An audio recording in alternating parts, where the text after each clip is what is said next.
May tanong lang ako sa ano no, sa housing sector. Kasi malaki ang backlog natin sa low-cost housing. Paano kaya ang solusyon dito? Well, I think there are many different kinds of solution that you can have. Of course, the government has a program to address that, and feeling ko naman makakatulong yun.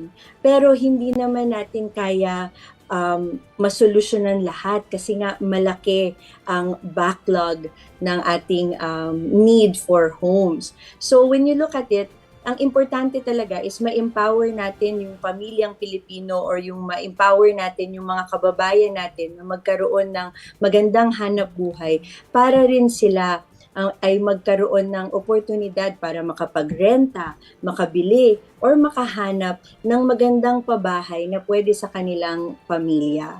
So there are many ways to do that. And it's not as simple as gagawan mo ng bahay tas bibigyan mo ng bahay. It's very important rin na bigyan natin sila ng livelihood so that they can find a clean, a safe, and a nice home for their family. Wherever it may be or in what capacity, kung kondo ba yan, bahay at lupa, kasama ba ang pamilya nila or sila lang. Ang importante is ma-empower natin ng mga kababayan natin na magkaroon ng pagkakataon na magkaroon ng sariling bahay. Hindi kaya pwedeng babaan yung interest rate sa mga Pwede rin yan. So, that's actually lowering interest rates is good not just for housing but also for businesses. It will really fuel our economy, liven up our economy. So yes, that is one of the solutions. Economic policies is one.